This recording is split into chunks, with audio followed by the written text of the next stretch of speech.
The long June twilight faded into night. Dublin lay enveloped in darkness, but for the dim light of the moon that shone through fleecy clouds, casting a pale light as of approaching dawn over the streets and the dark waters of the Liffey.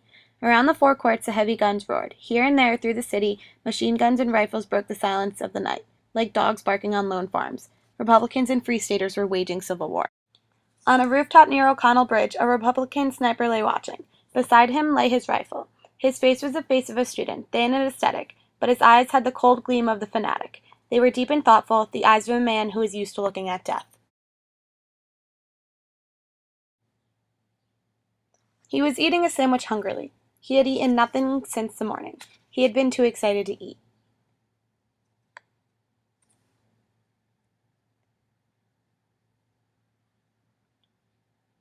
He finished the sandwich and, taking a flask of whiskey from his pocket, he took a short draught.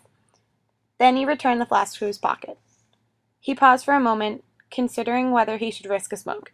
It was dangerous. The flash might be seen in the darkness and there were enemies watching. He decided to take the risk. Placing a cigarette between his lips, he struck a match. There was a flash and a bullet whizzed over his head. He dropped immediately. He had seen the flash. It came from the opposite side of the street. Just then an armored car came across the bridge and advanced slowly up the street. It stopped on the other side of the street, 50 yards ahead. The sniper could hear the dull panting of the motor. His heart beat faster. It was an enemy car. He wanted to fire, but he knew it was useless. His bullets would never pierce the steel that covered the gray monster. Then round the corner of the side street came an old woman, her head covered by a tattered shawl. She began to talk to the man of the turret of the car. She was pointing to the roof where the sniper lay, an informer.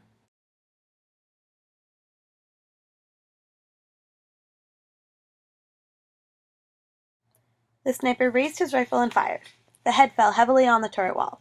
The woman darted toward the side street. The sniper fired again. The woman whirled round and fell with a shriek into the gutter.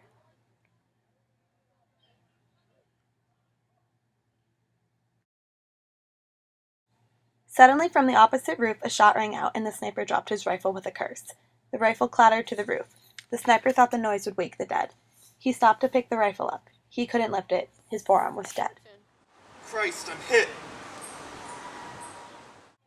Dropping flat onto the roof, he crawled back to the parapet. With his left hand he felt the injured right forearm. There was no pain, just a deadened sensation, as if the arm had been cut off. Quickly he drew his knife from his pocket, opened it on the breastwork of the parapet, and ripped open the sleeve.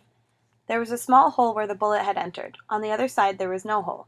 The bullet had lodged into the bone. It must have fractured it. He bent the arm below the wound. The arm bent back easily. He ground his teeth to overcome the pain. The sniper lay still for a long time, nursing his wounded arm and planning escape. Morning must not find him wounded on the roof. The enemy of the opposite roof covered his escape. He must kill that enemy, and he could not use his rifle. He had only a revolver to do it. Then he thought of a plan. Taking off his cap, he placed it over the muzzle of his rifle. Then he pushed the rifle slowly over the parapet, until the cap was visible from the opposite side of the street. Almost immediately there was a report, and a bullet pierced the center of the cap. The sniper slanted the rifle forward.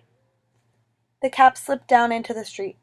Then, catching the rifle in the middle, the sniper dropped his left hand over the roof and let it hang, lifelessly. After a few moments he let the rifle drop to the street. Then he sank to the roof, dragging his hand with him. Crawling quickly to the left, he peered up at the corner of the roof. His ruse had succeeded. The other sniper, seeing the cap and rifle fall, thought he had killed his man. He was now standing before a row of chimney pots, looking across with his head clearly silhouetted against the western sky. The Republican sniper smiled and lifted his revolver above the edge of the parapet. The distance was about 50 yards, a hard shot in the dim light, and his right arm was paining him like 1,000 devils.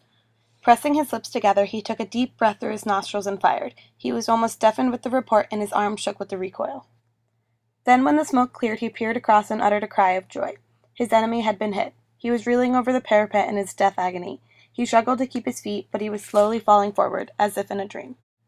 Then the dying man on the roof crumpled up and fell forward. The body turned over and over in space and hit the ground with a dull thud. Then it lay still.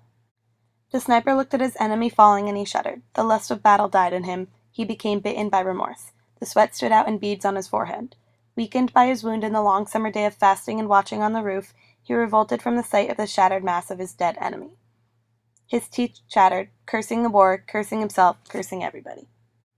When the sniper reached the laneway on the street level, he felt a sudden curiosity as to the identity of the enemy sniper whom he had killed. He decided that he was a good shot, whoever he was. He wondered, did he know him? Perhaps he had been in his own company before the split in the army. He decided to risk going over to have a look at him. He peered round the corner into O'Connell Street.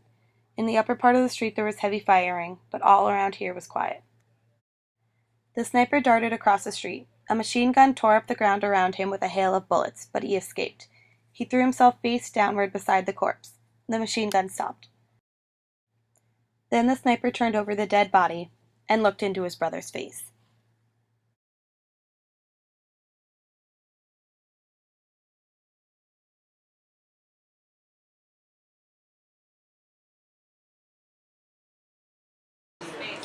Look over here and look shocked. You're the worst actor. Thank you. You might have to redo that. Ah! Stop!